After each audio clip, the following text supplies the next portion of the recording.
Subscribe to Feminism in India for your dose of intersectional feminist content and make sure to hit the bell icon to get all the latest updates. Haryana के मुरथल में जाट आंदोलन के दौरान 10 महिलाओं के साथ gangrape की खबर तूल पकड़ चुकी है। In the last 28 days, 10 women have been raped, most of them Dalits. Haryana के जींद में एक दलित लड़की के साथ बलात्कार और हत्या का मामला सामने आया है। 3 years after being gang raped, a Dalit girl is again abducted and gang raped by the same 5 accused for a second time.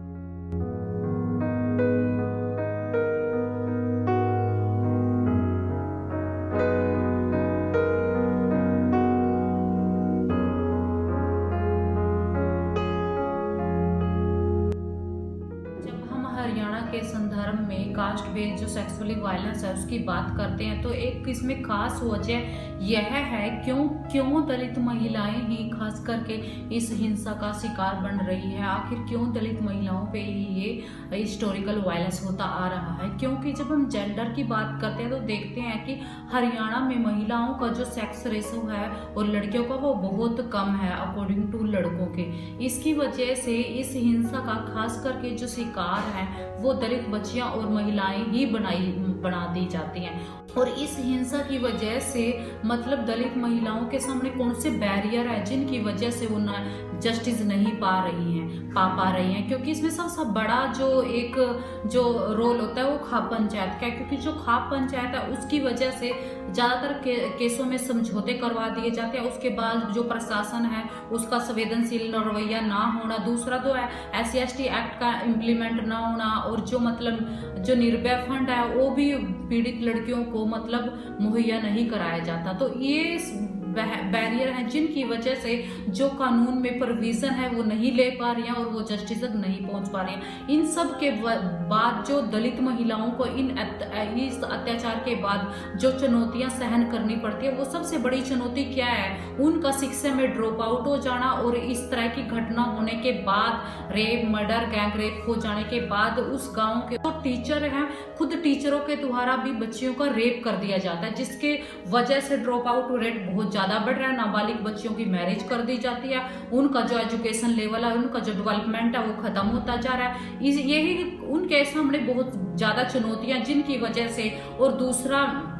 जो सबसे बड़ी चुनौतियां उनके पास इतना आर्थिक रिसोर्स ना होना, उनके खुद के बिजनेस ना होना, उनके पास अपने रिसोर्स नहीं होना, उनकी लैंड नहीं होना, मतलब इन सब की वजह से उनको इन चुनौतियों का सामना करना पड़ रहा है। और ये जो खास करके जो उनके सामने बैरियर है, जो चुनौतियां हैं, मतलब समाज के द्वारा भी उनको डिस्क्रिमिनेशन किया जाना, सोसाइटी के द्वारा, उनके खुद के फैमिली के द्वारा, प्रशासन के द्वारा, न्याय प्रणालिका में सक्षम ना होना, न्याय प्रणाली पूरी तरीके से लागू न किया जाना, ये सारे ऐसे बैरियर है, चुनौतियां उनके सामने जिनके वजह से जस्टिस नहीं पा रही हैं। उसके बाद जो मतलब आज हमें खास करके जब हम बात करते हैं कि दलित महिलाओं को इस अत्याचार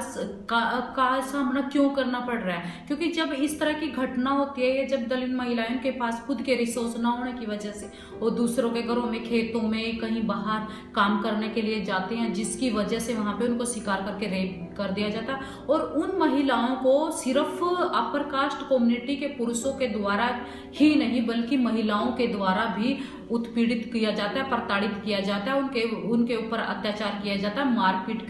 की जाती है। और आज हमें इस मुद्दे पे जाति के बारे में, कास्ट के बारे में बात करना क्यों जरूरी है, क्योंकि अगर हम इसके बारे में बात नहीं करेंगे, जो भी खास करके दलित महिलाएं हैं या ऐसे दबे कुचले समुदाय से जो महिलाएं आती हैं जिनके जो जीवन का मूल्य है वो खत्म होता जा रहा है, उनके जीवन का मूल्य समाज को पता चले और हम सब लोग उसके लिए संवेदनशील बने और इसको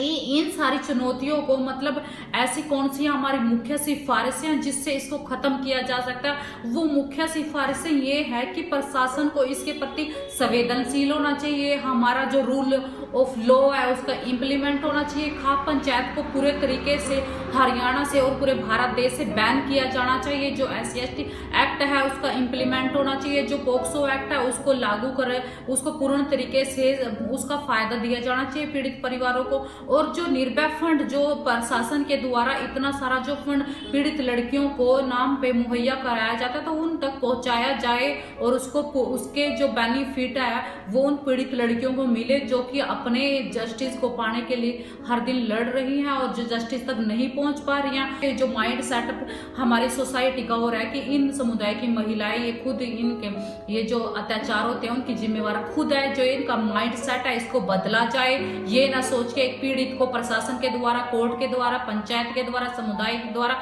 ये सोचा जाना चाहिए कि वो पीड़ित है, ना कि वो आरोपी है। उसको पीड़ित की नजर से देखा जाना चाहिए, उसके जीवन के मूल्यों को समझना चाहिए और प्रशासन के द्वारा ये रिस्पॉन्सिबिलिटी लेनी चाहिए कि उसका डेवलपमेंट कैसे किया जाए, ना कि उसके जीवन को खत्म किया जाए। तो ये जिम्मेवारी हम सबको भी लेने की जरूरत है कि आज हम इस मुद्दे के बारे में बात करें और ज्यादा से ज्यादा लोगों को अवेयर करें। जब तक समाज में, हमारे समुदाय में इस वायलेंस का जो कॉन्सेप्ट है, जो दृष्टिकोण है, किस प्रकार से ये हो रहा है, तब तक लोगों को समझ नहीं आएगा। हर एक इंडिविजुअली व्यक्ति की यह रिस्पॉन्सिबिलिटी बनती है कि वो खुद इसके प्रति जिम्मेवार बने और इसको खत्म करने की कोशिश करे। तभी हम समुदाय में बदलाव कर सकते हैं और तभी हम महिलाओं को सुरक्षित कर सकते हैं, क्योंकि महिलाएं ही हमारे समुदाय को बनाने वाला एक मेन पिलर है।